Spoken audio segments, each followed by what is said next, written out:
Fala pessoal, tudo bem com vocês? Vamos começar mais uma aula aqui da série sobre João Calvino como intérprete da Bíblia, e nós vamos ver hoje sobre como João Calvino interpretou e entendeu o Evangelho de João especificamente. Nós já vimos sobre todo o Antigo Testamento, já vimos sobre Evangelhos sinóticos. Agora a gente vai dar uma olhadinha no Evangelho de João. Se você não está acompanhando a série, não deixe de acompanhar, porque é uma série, então a pressupõe que vocês estão vendo os outros vídeos. Então clica aqui na playlist sobre João Calvino e a Bíblia e acompanhem essa série exclusiva aqui do nosso canal sobre João Calvino como o intérprete da Bíblia. Nós temos uma série comentando as Institutas de Calvino. Eu não consegui comentar toda ela, que acabou não dando tempo, mas eu comentei boa parte significativa dela, importantes doutrinas que está ali nas Institutas de Calvino. Então, se você quiser se aprofundar mais no pensamento desse reformador, que é extremamente importante na teologia, na história da teologia como um todo, não deixe de acompanhar nossos vídeos, nossas aulas gratuitas aqui no canal. Tudo bem? Então hoje nós vamos ver sobre João Calvino como intérprete do seu xará, que é o apóstolo João. Tá? Antes disso, pessoal, lembrando que nós estamos nessa série, daqui a pouco eu termino, e quando nós terminarmos essa série, nós vamos fazer um sorteio aqui das Institutas de João Calvino. Então não se esqueça de se inscrever no canal, deixar o seu like e nos acompanhar aqui no YouTube, tá? E além desse sorteio, nós estamos reestruturando aqui o canal. Eu vou colocar o meu nome aqui logo mais, mudar o nome do canal para o meu nome, vai ficar um pouquinho mais feio. Estou anunciando isso em vários vídeos até o comecinho de outubro, que está chegando. Estou gravando isso no final de setembro de 2023, para que nós consigamos um assunto mais amplo e atingir um público mais amplo, colocando aí teologia histórica, teologia sistemática, literatura e outros assuntos, e mantendo também os nossos estudos bíblicos mais aprofundados aqui no nosso canal. Tudo bem? Então, João Calvino sobre João, o apóstolo. Nós vamos ver sobre isso.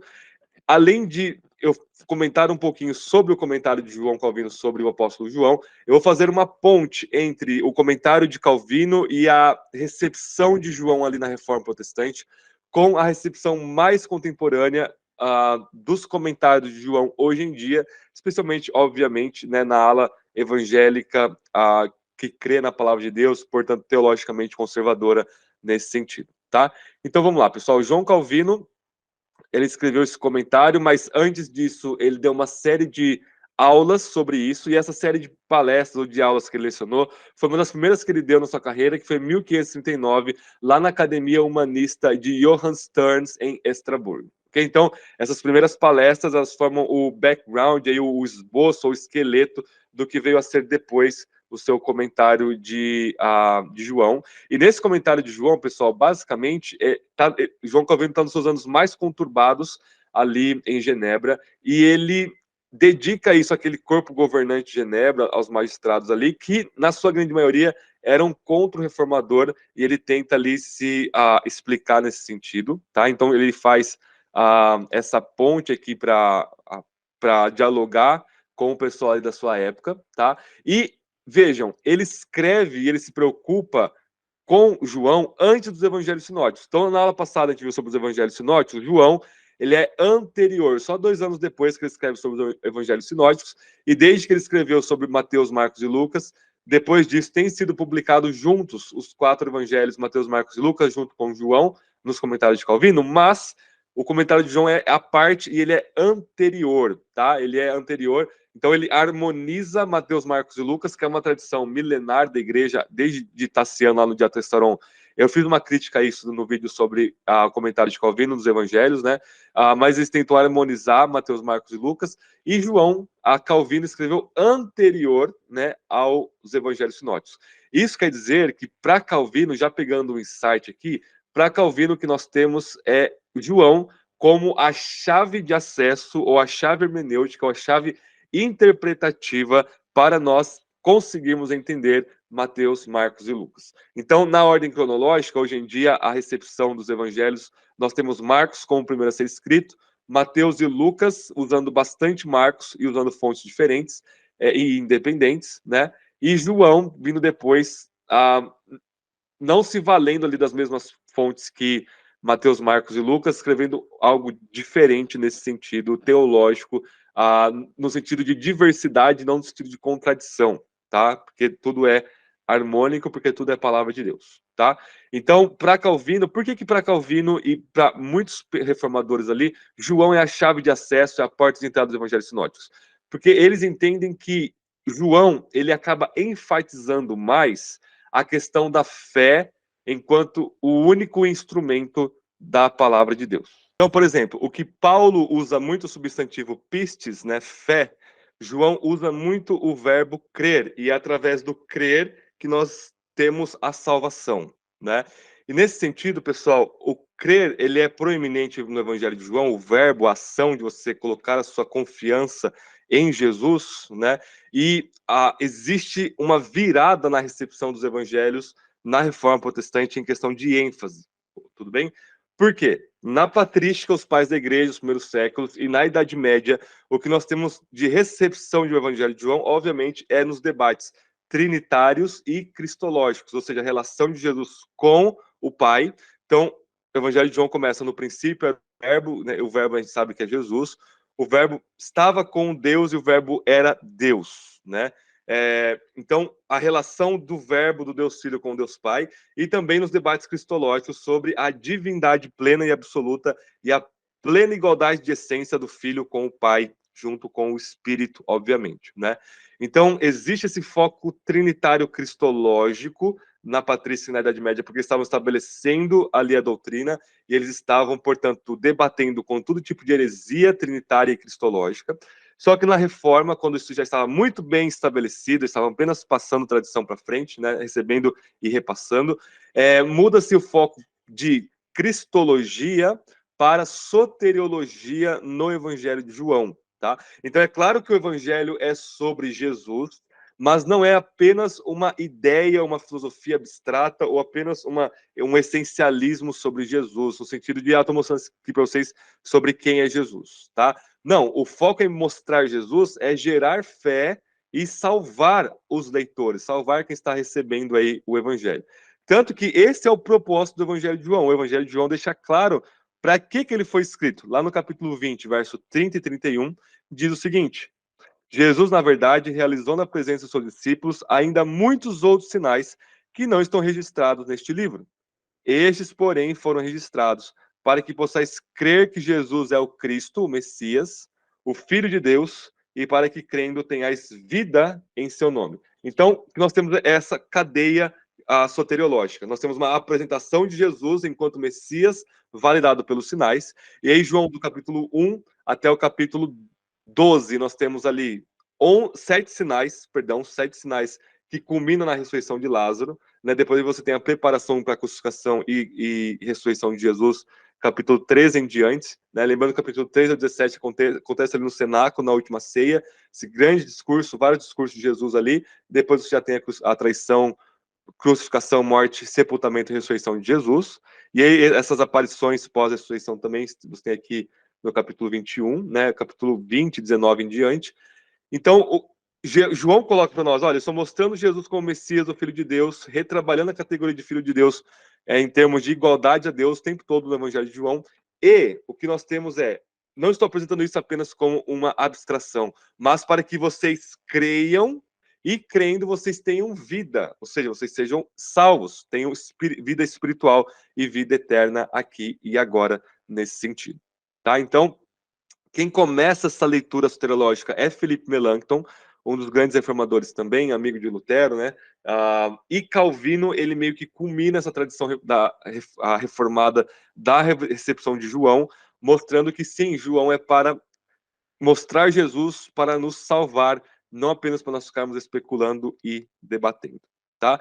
E aí, fazendo a ponte agora, a aula hoje vai ser um pouco menor, tá? Fazendo a ponte para a recepção contemporânea de João, dos seus melhores comentários. E aí, os melhores comentários de João são vários. Eu gosto muito do Carson, que tem em português, mas também o filho acadêmico de Carson, que é o Andreas Kostenberger, tem também o melhor, talvez o melhor comentário de João, que foi recolhido, mas está retrabalhando para ser republicado, esse evangelho, esse comentário gigantesco pela Baker Exegetical New Testament Commentary, né?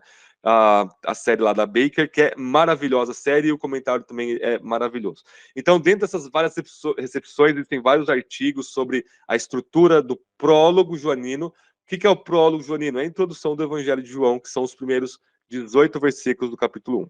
Então, se nós formos estruturar o prólogo nos moldes da recepção contemporânea, que usa linguística, que usa análise estrutural, que usa um monte de ferramenta mais avançada, o que nós temos é uma concordância, aliás. Eu vou mostrar para vocês agora a estrutura do Evangelho de João, vou colocar aí uma imagem para vocês.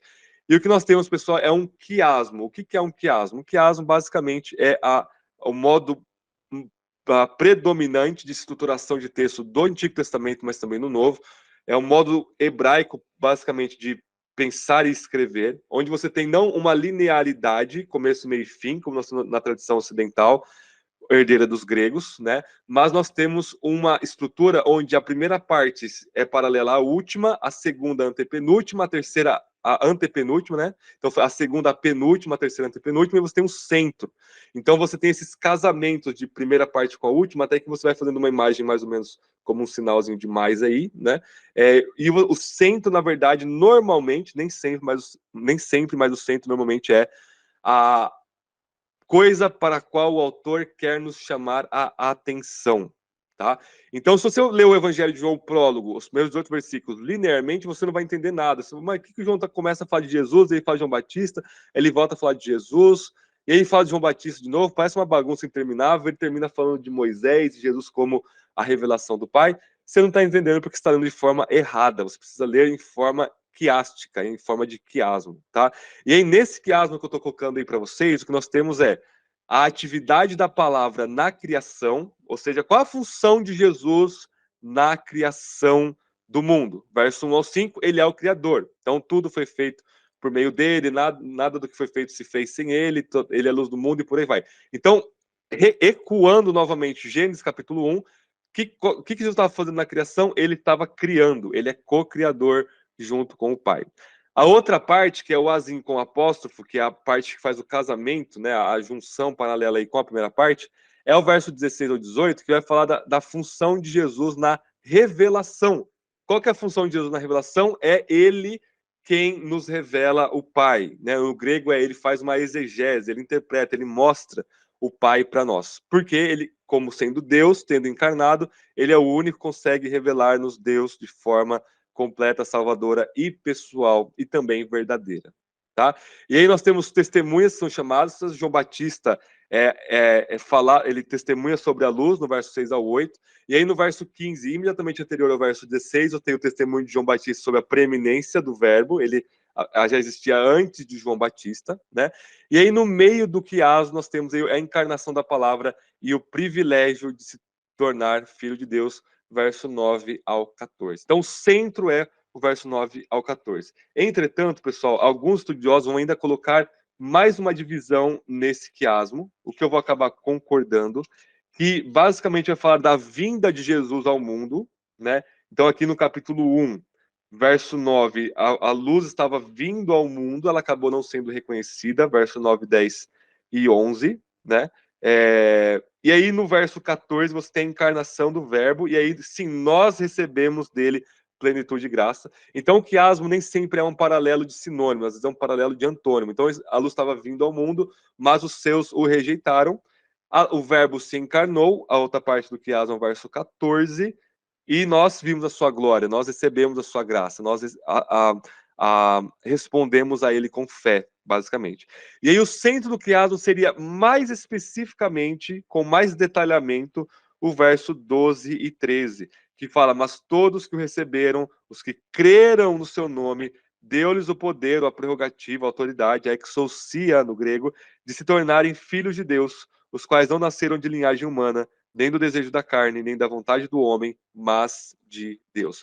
Então, por que João está estruturando e colocando para nós Jesus como Logos divino encarnado?